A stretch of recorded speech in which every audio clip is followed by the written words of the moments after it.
Imagine por um momento a ironia disso daqui. O ano é 2026, novembro, filho do Bolsonaro vira presidente e o filho do Lula vai pra cadeia. Pessoal, o que você vai ver agora não é fofoca nem ataque pessoal. É cobrança por investigação sem blindagem. O deputado Gustavo Gayer faz o que a oposição deveria fazer. Questiona, confronta e expõe o dois pesos e duas medidas do sistema. Quando surgem delações, documentos da Polícia Federal e indícios claros, o silêncio da imprensa chama mais atenção do que os fatos.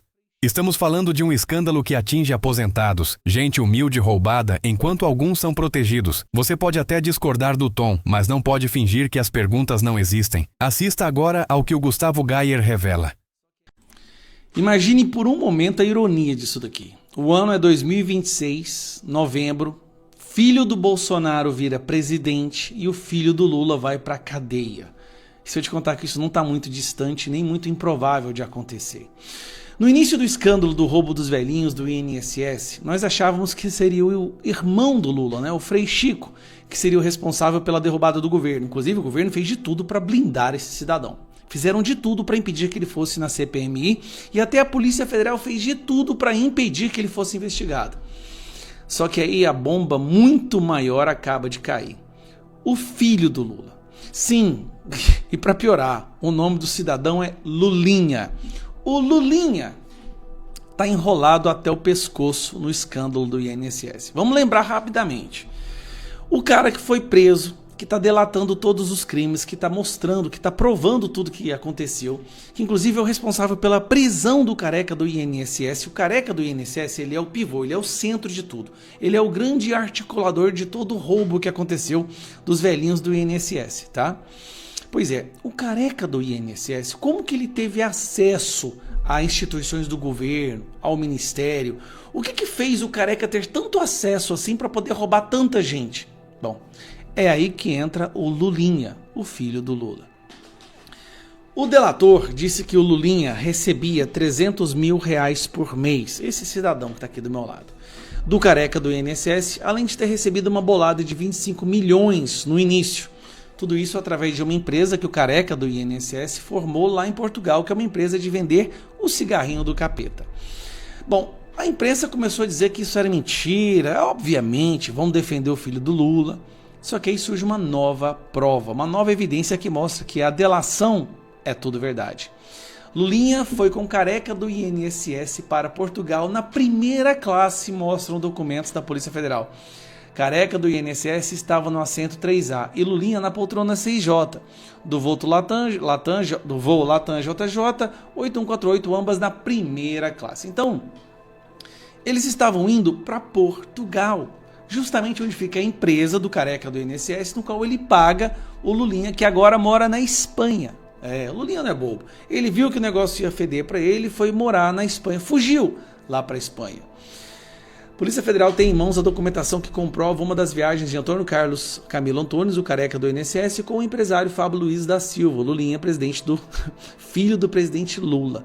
Os dois viajaram de primeira classe de Guarulhos para Lisboa, no dia 8 de novembro do ano passado. Os documentos da PF incluem a poltrona, aí fala o voo em questão, né? Edson Claro é quem está fazendo toda a delação. Esse Edson Claro aqui é a pessoa que está fazendo toda a delação. Olha que curioso. Estava aqui, ó, um sentado aqui na primeira classe e o outro aqui, mas obviamente é tudo uma mera coincidência. Vamos lá. Edson Claro também disse que Lulinha recebia mesada do careca, cerca de R$300 mil mensais. Segundo ele, o careca também fez um pagamento de 25 milhões para o filho do presidente. Meus amigos, imagine se isso fosse algo que acontecesse com o filho do Bolsonaro. Imagine que fosse o filho do Bolsonaro recebendo uma bolada dessa. Cara, seria o fim do mundo. E aí, o diretor da Polícia Federal fala que infelizmente surgiram essas evidências aí, né? Infelizmente a Polícia Federal está descobrindo um cara que ajudou a roubar os velhinhos do INSS. Bom, o diretor da Previdência já foi, né, demitido, foi preso, na verdade, ele foi preso, várias outras pessoas foram presas e tudo aponta para quem? Pro governo Lula.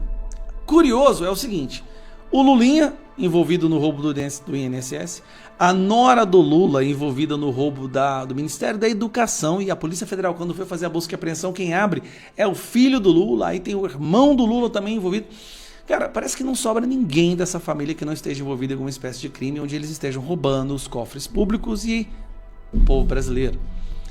Esse escândalo deveria ser repassado e repassado todos os dias no Jornal Nacional, no Fantástico, mas não é. Então eu vou repetir, olha o escândalo, tenta entender isso aqui. O filho do presidente recebia mesada do cara que arquitetou o maior esquema de corrupção do Brasil, que é o roubo dos velhinhos do INSS. Você tá vendo isso aparecendo na televisão? Você viu isso aparecendo no Jornal Nacional ou no Fantástico? Porque eu não vi. É como se fosse uma coisa... Eu tenho uma teoria.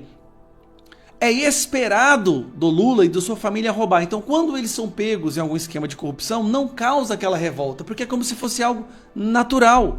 Você não vai condenar um pitbull por morder alguém. Faz parte da natureza. Então, é como se fosse isso da imprensa. Até nós. Parece que a gente não dá a devida atenção a esse tipo de fato, porque é da natureza do Lula e do DNA dele. Gente, tá bom, o Lula roubou, qual é a novidade? Ele tá roubando há 40 anos, foi preso por ser chefe do esquema de corrupção e o STF tirou ele e pôs na presidência. Vai dar em quê? Em nada. Provavelmente não vai dar em nada, a não ser que a gente mude de presidente, assim mudando o diretor da Polícia Federal e o novo presidente colocando mais 2 ministros no STF. Aí sim eu tenho esperanças de que essa pessoa aqui, vai para trás das grades. Curioso, né?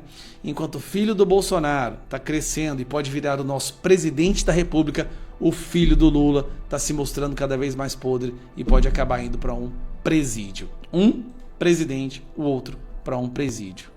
O ponto central do que Gustavo Gayer expõe não é um ataque pessoal, nem uma acusação vazia. É uma denúncia política sobre 2 pesos e 2 medidas no Brasil. Quando surgem indícios, delações, documentos oficiais e registros da Polícia Federal envolvendo pessoas próximas ao poder, o mínimo esperado em uma democracia saudável é investigação profunda, transparência e igualdade de tratamento. E é exatamente isso que ele cobra.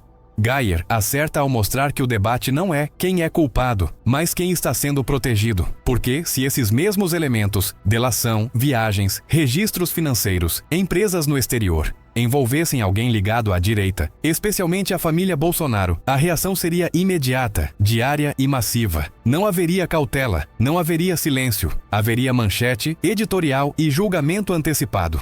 O que incomoda no discurso de Gustavo Gayer é justamente isso. Ele escancara a hipocrisia do sistema político e midiático. Ao falar do escândalo do INSS, ele toca numa ferida moral profunda. Não estamos falando de números frios, mas de aposentados roubados, gente que depende de cada centavo para sobreviver. Esse é o tipo de crime que não admite relativização. Quando Gayer questiona como determinadas pessoas tiveram acesso privilegiado a ministérios, estruturas do governo e altos cargos, ele não está inventando conspiração. Ele está fazendo o que a oposição deve fazer em qualquer democracia: perguntar quem abriu as portas, quem indicou, quem se beneficiou politicamente disso.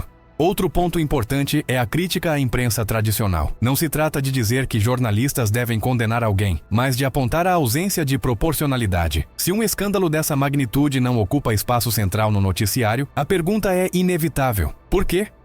E aqui Gustavo Gayer traduz um sentimento real de milhões de brasileiros: o de que existe uma normalização da corrupção quando ela vem do lado certo da política.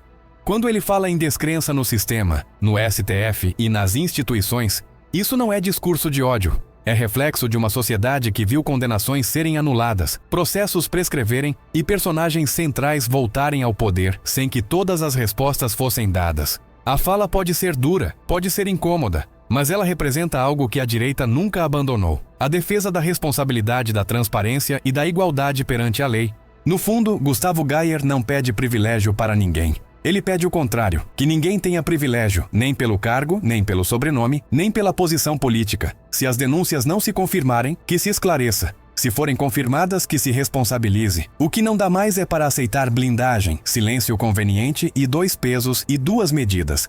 É por isso que esse tipo de fala incomoda tanto, porque ela não ataca pessoas. Ela confronta o sistema. E um sistema que teme perguntas geralmente não gosta da verdade. Depois de tudo isso, uma coisa fica clara: o Brasil precisa de mais perguntas e menos blindagem. Se você acredita que fatos precisam ser investigados, doa a quem doer, se inscreva no canal, deixe o like. Isso ajuda muito a furar o bloqueio do algoritmo. E agora eu quero saber de você. Qual é a sua opinião sobre tudo isso? Escreve aqui nos comentários, porque esse debate não pode ser silenciado.